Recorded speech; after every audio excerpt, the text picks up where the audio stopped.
Hello and welcome to the State of Shakespeare. I'm Garrett Vandermeer. And I'm Jim Elliott.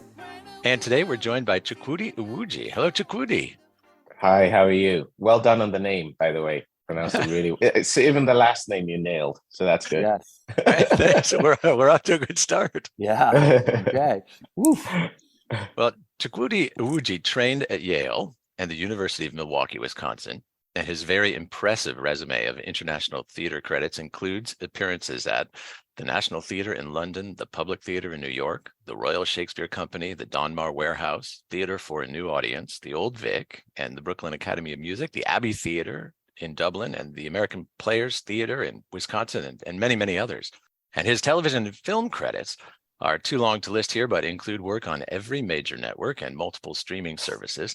And fans of the Marvel Entertainment Universe can look forward to seeing him in the upcoming Guardians of the Galaxy movie, which is set to be released later this year. So what is this, Guardians of the Galaxy number 3? Yeah, the final installment. Well, welcome. Yeah, welcome. Thank you. I imagine Thank there you is some so much. crossover between Shakespeare fans and Marvel fans.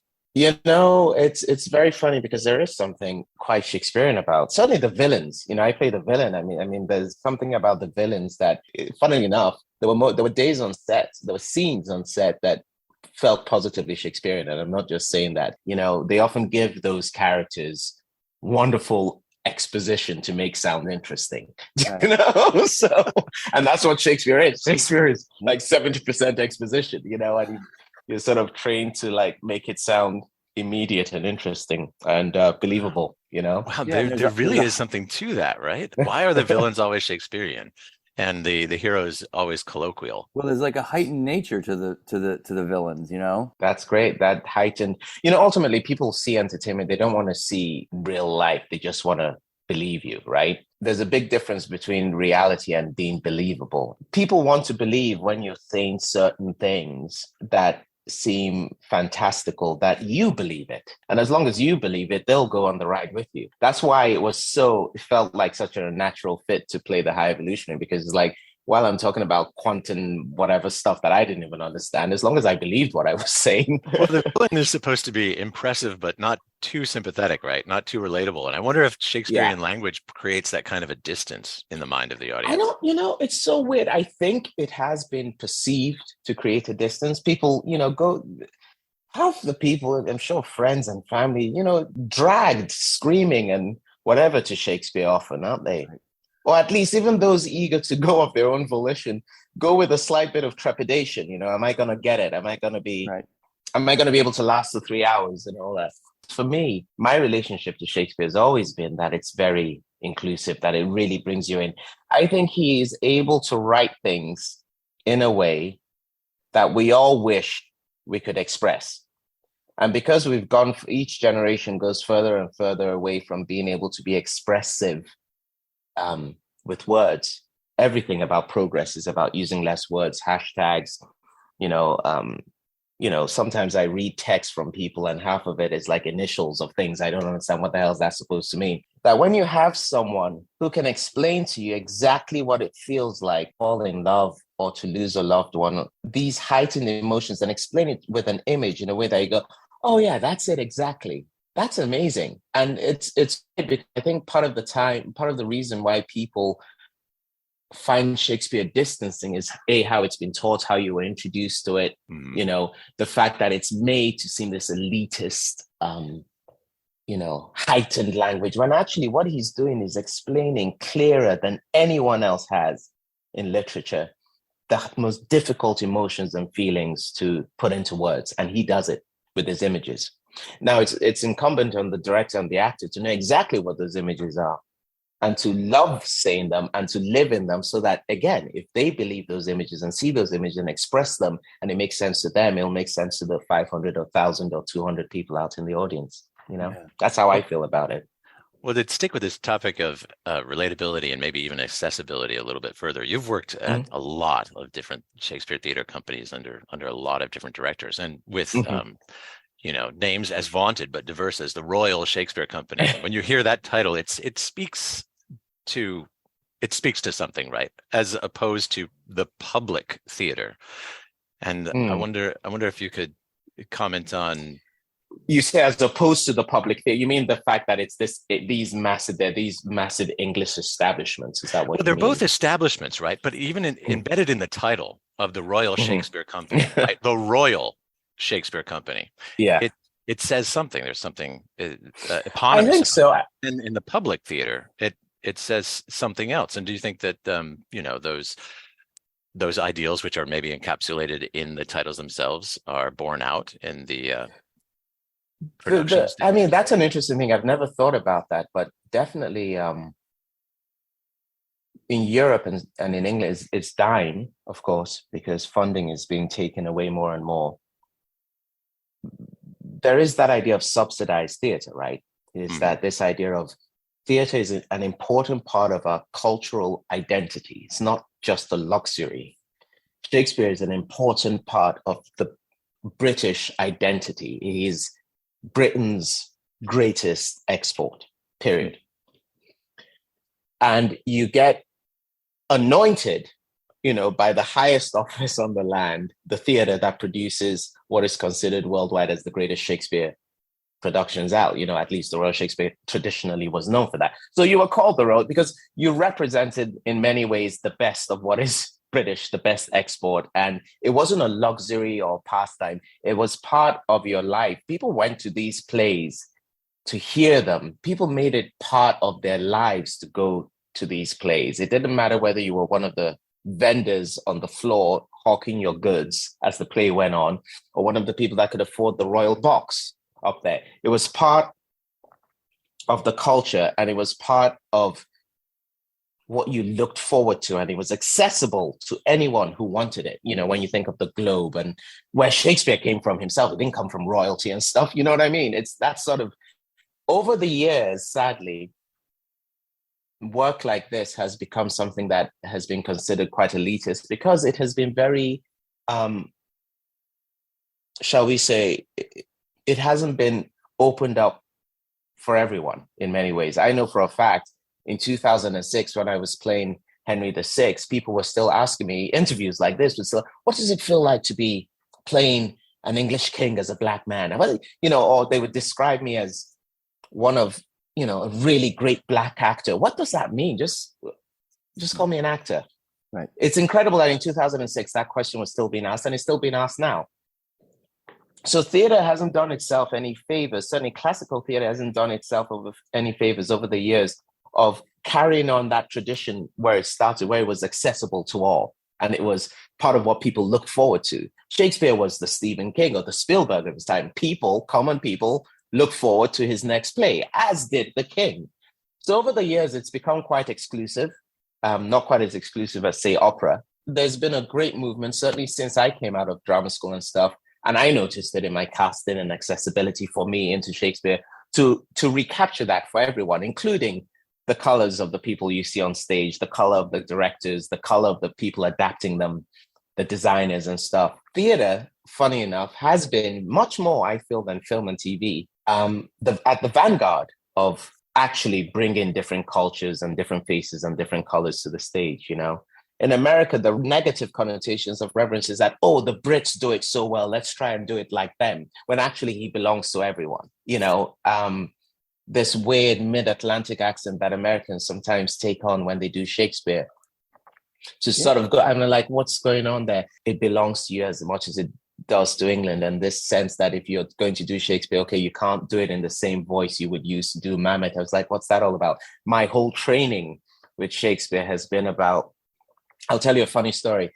My first day at the Royal Shakespeare Company, I was about to work with Cicely Berry, the late, great Cicely Berry, and John Barton, who were people I worked with and would have private sessions with in my first year professionally with them.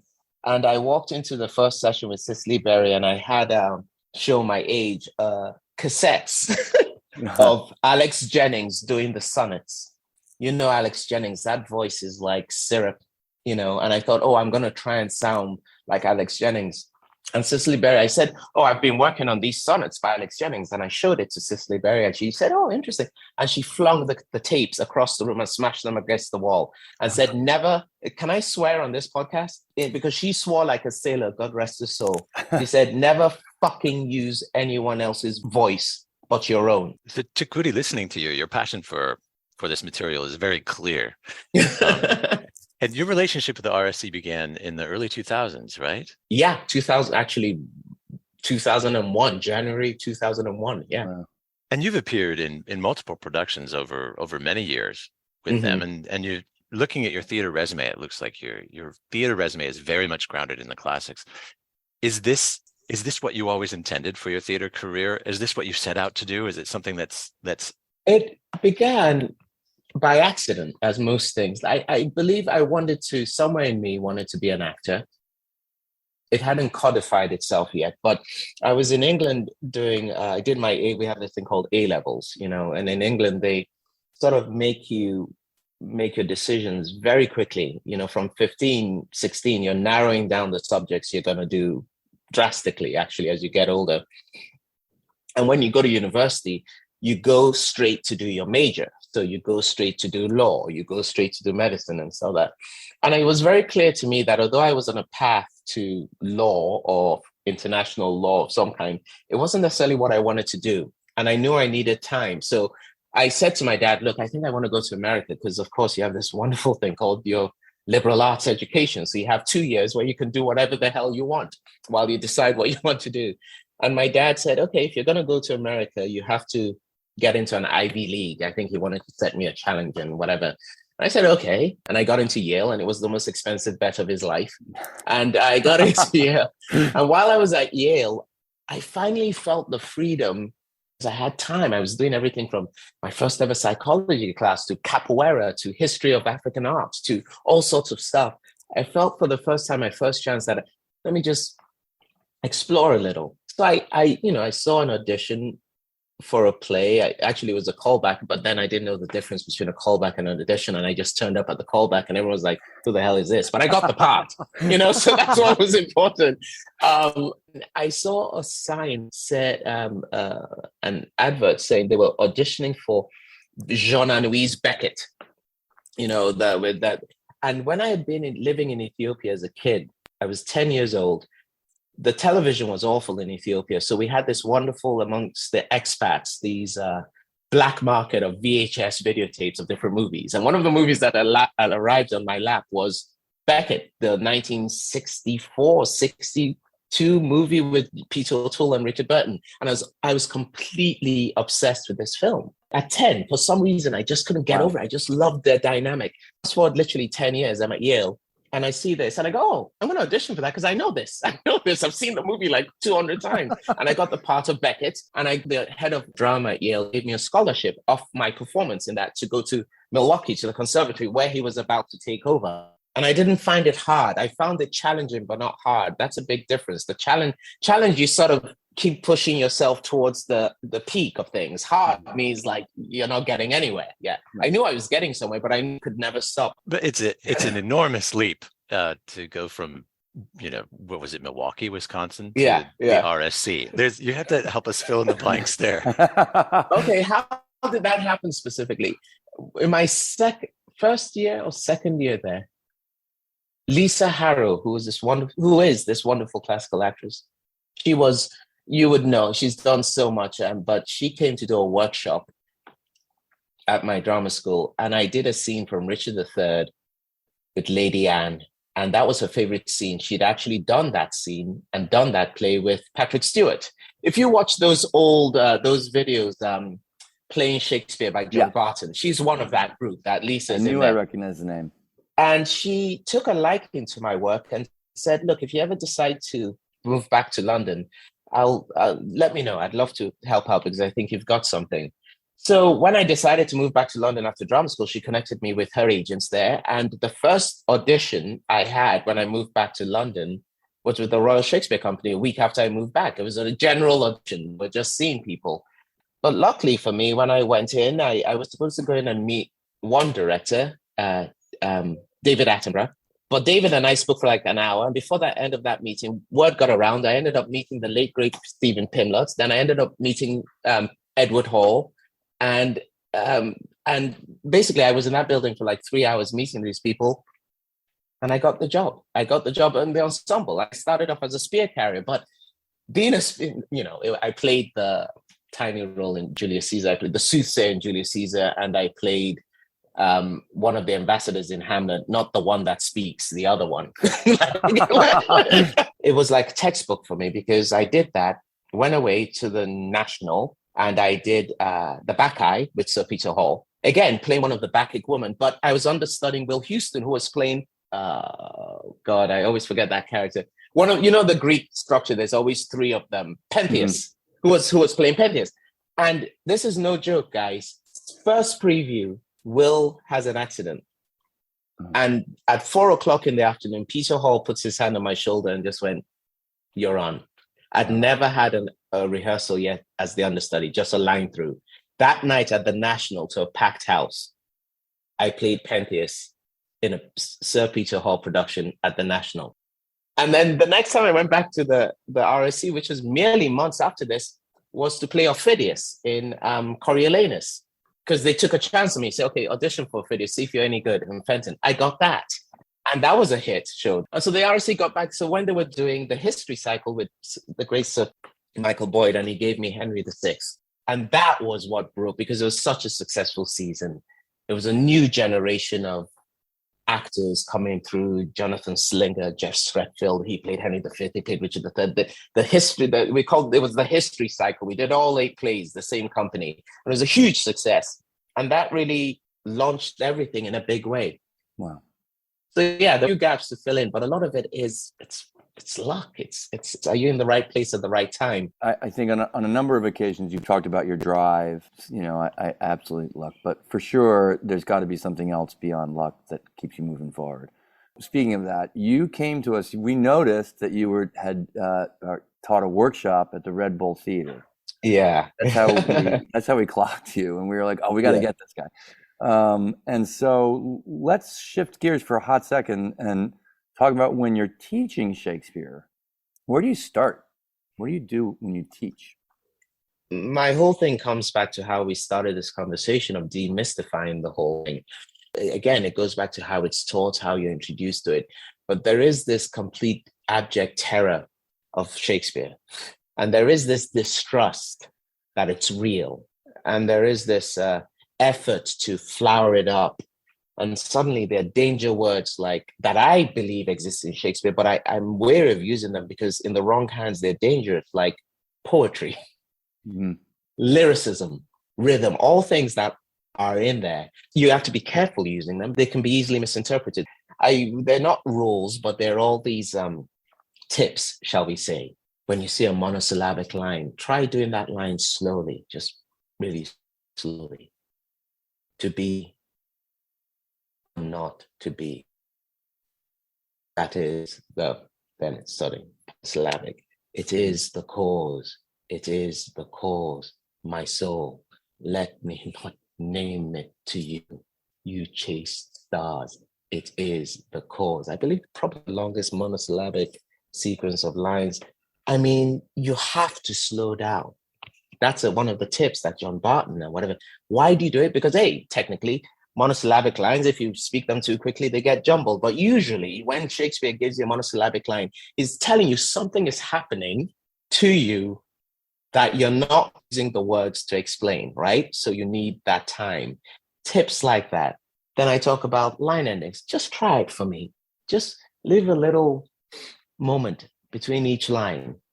And I'm not telling you to do anything with that. Just read it for me and read and hold. Suspend the end of the line before you get to the next one. Even if the sentence runs through, don't do it. Just hold. Okay, what's going on? Why would he break the line up there?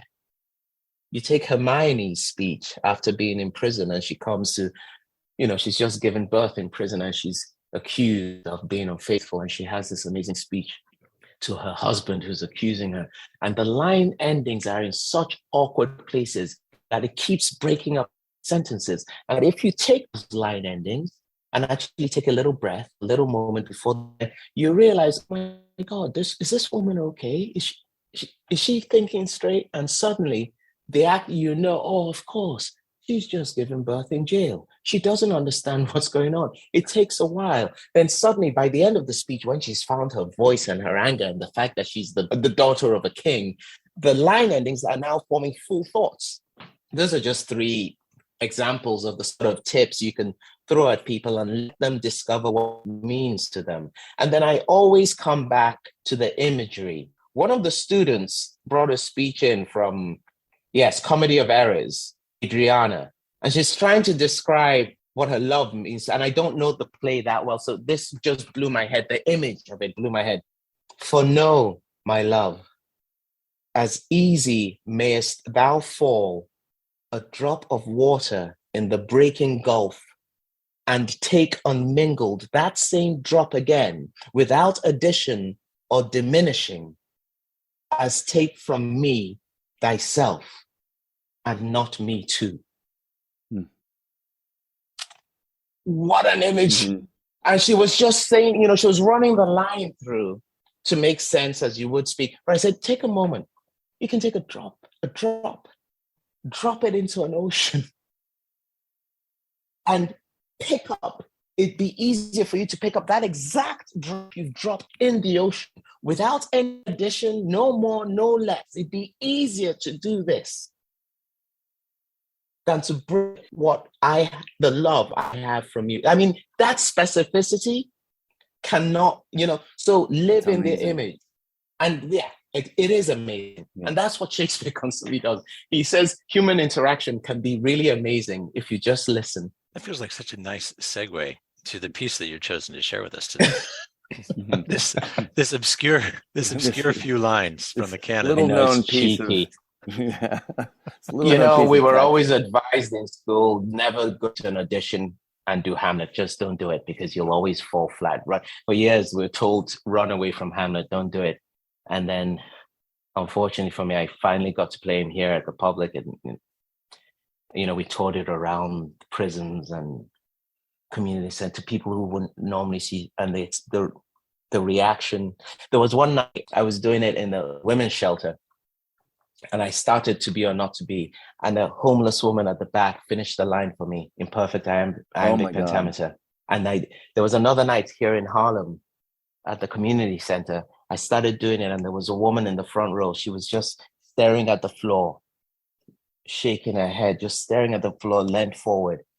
And I was drawn to her, and I went up to her, and she looked up, and tears coming in. And I did the entire speech to her together, holding her hand, and the whole room. So many. It is the greatest role ever written. I was in Rikers prison, and I was about to start To Be or Not to Be. And so I was about to basically inject myself and kill myself, give myself an overdose. And I started To Be or Not to Be, and I saw a couple of rows back, this stoic, big guy just looking at me. This is Rikers prison. I don't know whether how many of these guys will see the light of day again, but he looked at me about to shoot up, and he just shook his head and mouthed, "Don't do it. Oh, don't do it." This is the humanity and the connection Shakespeare can do. And this was what I felt doing. So when I went back to the public to actually play it to quote unquote a normal audience, all those experiences of what these words mean just made on. And that's what Shakespeare, that's what Joe Papp wanted. That's why he took it out on the road. That's why it is for the people. It is as excessive. A father came up to me with his little girl, he was Latino, and he just said, "I'm so glad that her first ever Shakespeare has seen you do it, a man of God." So she knows it can belong to her also. So that's what the mission is, guys. It isn't just about high budgets and costumes. So when I chose Hamlet, it's because A, it's the greatest role I've ever played. A, it's the only role I would ever want to return to play. And B, it's not just the greatest role I've ever played. I feel that the study of human connection in his speeches, and those great 5 speeches, has just not been matched anywhere else. So why not read it, you know? Yeah. So let's hear it. This is Hamlet. What is it? Act 3, Scene 1? Yes, correct. And I think you'll recognize the speech. To be or not to be? That is the question. Whether it is nobler in the mind to suffer the slings and arrows of outrageous fortune, or to take arms against the sea of troubles, and by opposing, end them, to die, to sleep, no more.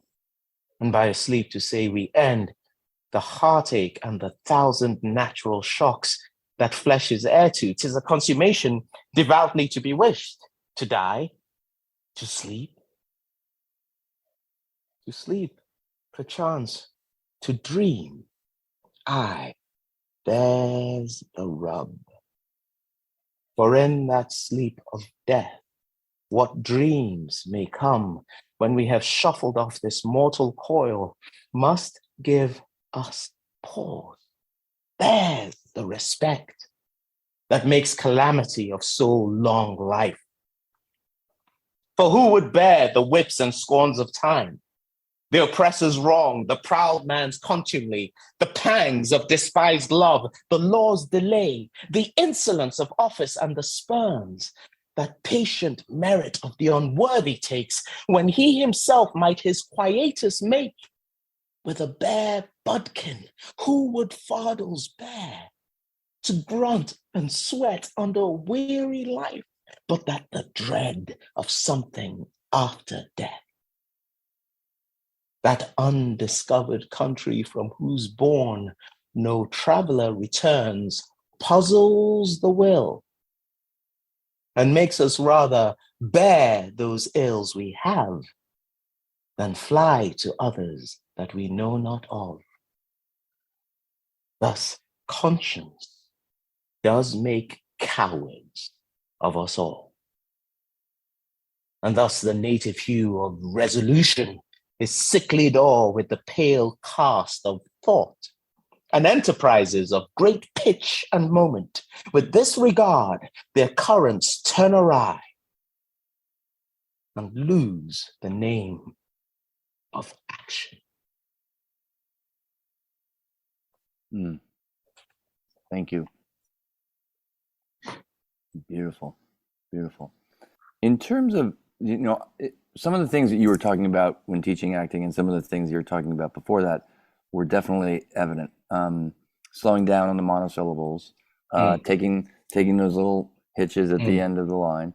But one thing that you didn't mention is when you had a midline stop in some of these and accelerating through that, and how you accelerated through those, which created an energy in the middle of this sentence, which is just fantastic. You can't let the audience ever get ahead of you. I think that would be the technical thing about it, but also it's the way we think. It's the way we talk about certain things. People always think when you're acting that when the big shift happens, it requires space. It doesn't always happen like that. You can be talking about something and then your dog slips out of you could be having a conversation and the dog slips out of your grasp and the car's coming and the scream comes straight away. There isn't a moment of hold, pause, take a breath, scream. The scream just comes out. Right. You can be in the middle of a heated discussion, but you're keeping your cool and stuff like that. And somehow you're talking about something. And by the way, you know what? That happens. The shifts are what make, if you look at the early histories, those midline things don't really exist. It's really to the end of the thought and then to the end of the thought. And it's beautiful and it's a wonderful pace. And but then as he started doing what we now call psychology, and understanding that he was doing it in his language. And saying, oh yeah, I can change that. I mean, one of the hardest ones is Leontes, and a really brutal one is Prospero. The mid-stop things in Prospero are like, oh my God, am I just going to cheat? Because that takes a lot to make that happen, Yeah. But maybe by that point, actually, it would have been all right to break up the verse a little bit more because he demanded it. But around those mid-stop things with Hamlet, it's the speed of thought. It's how he's here 1 minute and here the next. And that's what's exciting. And the audience never get ahead of you that way, Yeah, that's great. Yeah. Well, I've got a question, because there are those that would say that absolutely everything is right in the text. It's right there. The words on the page and the way that you embody them is everything. But I don't think that actors can really divorce themselves from the contextual information as well. And sometimes this is very individual and unique to the actor. So I guess my question, I have an Uta Hagen question for you. And for this, there is no right answer, of course not. But if you asked Kenneth Branagh, where is this, what's the contextual information for the speech? You say, well, Hamlet is in a hall of mirrors and Polonius is and Claudius are listening, or there might be another interpretation where, Hamlet has a needle to the vein. So in your imagination, in your actor's imagination, when you're speaking right now, how much of that contextual information is present to you? And even at